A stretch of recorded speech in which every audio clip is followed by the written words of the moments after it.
Hello bachchon, let's read the question. The question says directions. These questions consists of two statements each printed as statement 1 and statement 2. While answering these questions, you are required to choose any one of the following four responses. Statement 1 says a wind is different from the sound wave in air. Statement 2 says wind involves motion of air from one place to the other and the wave involves compression and rarefaction of layers of air.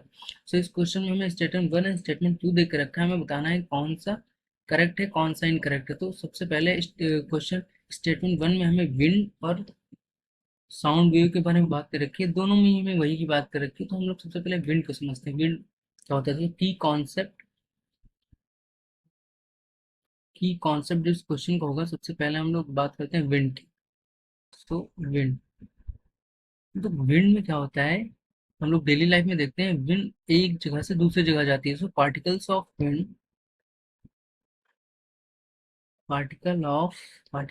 of wind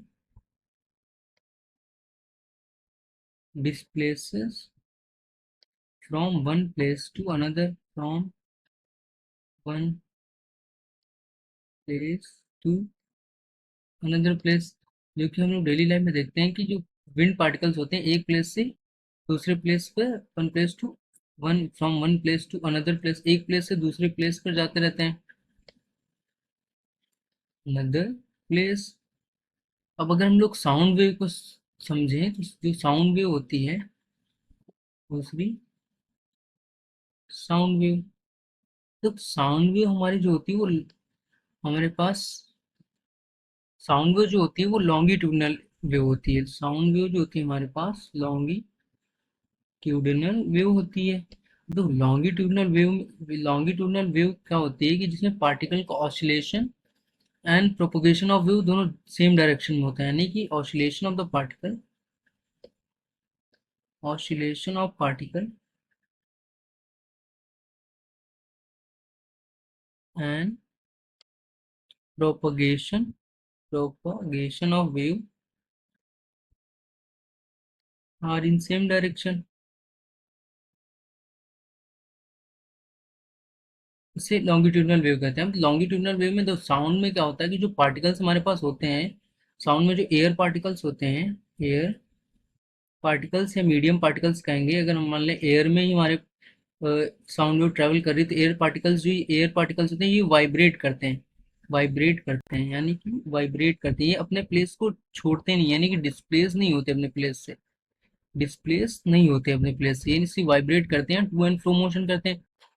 और longitudinal wave में compression and rare fraction देखने को मिलता है, यानी कि ये हमारे पास काइंड ऑफ कंप्रेशन है लॉन्गिट्यूडनल वेव्स में, ये पार्टिकल्स यहाँ पर कंप्रेस कर रहे हैं, और ये रेयर फ्रैक्शन देखने को मिलता है।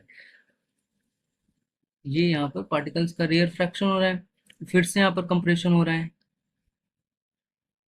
यहाँ पर फिर से पार्टिकल्स कंप्रेस कर रहे हैं, तो ये हमारा कंप्रेशन हो जाएगा,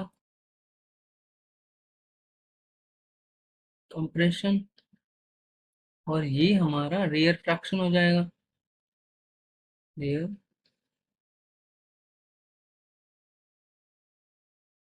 रेयर फ्रैक्शन हो जाएगा। सो अब देखो हमें यहाँ से पता चल रहा है, अगर विंड और साउंड वेव को कंपेयर करें तो दोनों एक दूसरे से डिफरेंट है। यानी कि स्टेटमेंट वन कह रहा है कि wind is different from sound wave, क्योंकि साउंड वेव में जो पार्टिकल्स हैं वो अपने डिस्टेंस को नहीं छोड़ रहे हैं, उन्हें अपने अपने प्लेस को नहीं छोड़ रहे हैं, वो वाइब्रेट कर रहे हैं। जबकि एयर पार्टिकल में, विंड में जो होते हैं, वो जो पार्टिकल्स होते हैं अपने प्लेस को छोड़ रहे हैं। सो साउंड वेव और विंड जो होते हैं एक दूसरे डिफरेंट है। अब देखो स्टेटमेंट सेकंड क्या कह रहा है कि wind involves motion of air from one place to other, and sound wave यानी wave involves compression and rarefaction of layers of air.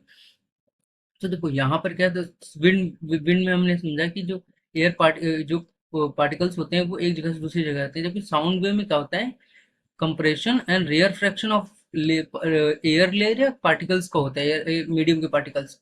तो स्टेटमेंट टू भी हमारा करेक्ट हो जाएगा। सो आंसर विल बी हमारा ऑप्शन ए, जो कि both statement one and statement two are correct. I hope you understand it well. Best of luck.